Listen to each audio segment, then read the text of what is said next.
पंढरपूर नगरपालिका हद्दीमध्ये कराड नाक्यापासून 2 मिनिटांच्या अंतरावर श्रीमंत सुधाकरपंत परिचारक चौक नजीक सर्व सुविधांनी युक्त राहण्यासाठी अतिउत्तम असे सुंदर प्लॉट शुभम कॅपिटल प्रस्तुत सागर डेव्हलपर्सच्या माध्यमातून आम्ही घेऊन आलो आहोत। शिवम नगर फेज 1 1.5 गुंठ्याच्या पुढे प्लॉट उपलब्ध। संपूर्ण प्लॉटिंगला तारेचे कंपाऊंड, प्रशस्त 30 फूट रुंदीचे रस्ते, स्ट्रीट लाईटची सोय, प्लांटेशन, बाकडे, प्लॉट डिमार्केशन। चला तर मग त्वरित बुक करा आपल्या हक्काचा प्लॉट। संपर्क कराड रोड पंतनगर शेजारी पंढरपूर। Mobile number 9763 037 257 8788 1517 39 84 82 91 99 99। ताज्या घडामोडी पाहण्यासाठी आमच्या YouTube चॅनलवरील PVR म्हणजेच पंढरी वार्ता या न्यूजला सबस्क्राइब करा आणि शेजारील बेल आयकॉनवर क्लिक करा।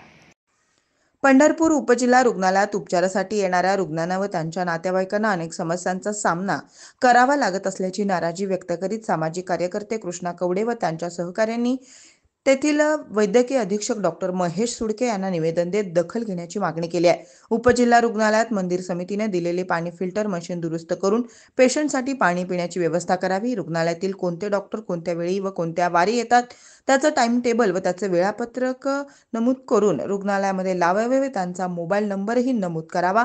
आपल्या रुग्णालयातील पोस्टमॉर्टम विभागात पोस्टमॉर्टम करण्यासाठी कायम कर्मचारी नेमणूक करावेत।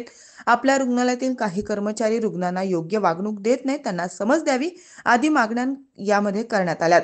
यावेळी रामचंद्र बिराजदार, योगेश डोगरे, पुरुषोत्तम बारसकर, युवराज क्षीरसागर, मनोज शिंदे, केदार ननवरे, दिनेश पानकर आदी उपस्थित होते। आज पंढरपूर येथील उपजिल्हा रुग्णालयातील समस्याबाबत उपजिल्हा रुग्णालयाचे अधीक्षक सुडके साहेबांना मी आत्ताच निवेदन दिलं आहे। उपजिल्हा रुग्णालयामध्ये अनेक समस्या आहेत। पाण्याची पिण्याची सोय नाही, रुग्णांना व्यवस्थित वागणूक मिळत नाही किंवा कोणते डॉक्टर कोणत्या वेळी येतात त्याचं टाइम टेबल कुठं रुग्णालयामध्ये दिसत नाही। त्याच्यामुळं या अनेक प्रश्नासाठी मी आत्ताच सुडके साहेबांना निवेदन दिलं आहे। त्यांनी निवेदन स्वीकारून लवकरात लवकर तुमच्या मागण्याची पूर्तता करण्याचं आश्वासन दिलेलं आहे आणि त्यांनी जर या मागण्या नाही मान्य केल्या तर पुढच्या वेळेस रुग्ण हक्क परिषद किंवा सर्व नागरिकांच्या वतीने ह्याच्यापेक्षा उग्र आंदोलन करून न्याय मिळवण्यासाठी प्रयत्न करेन।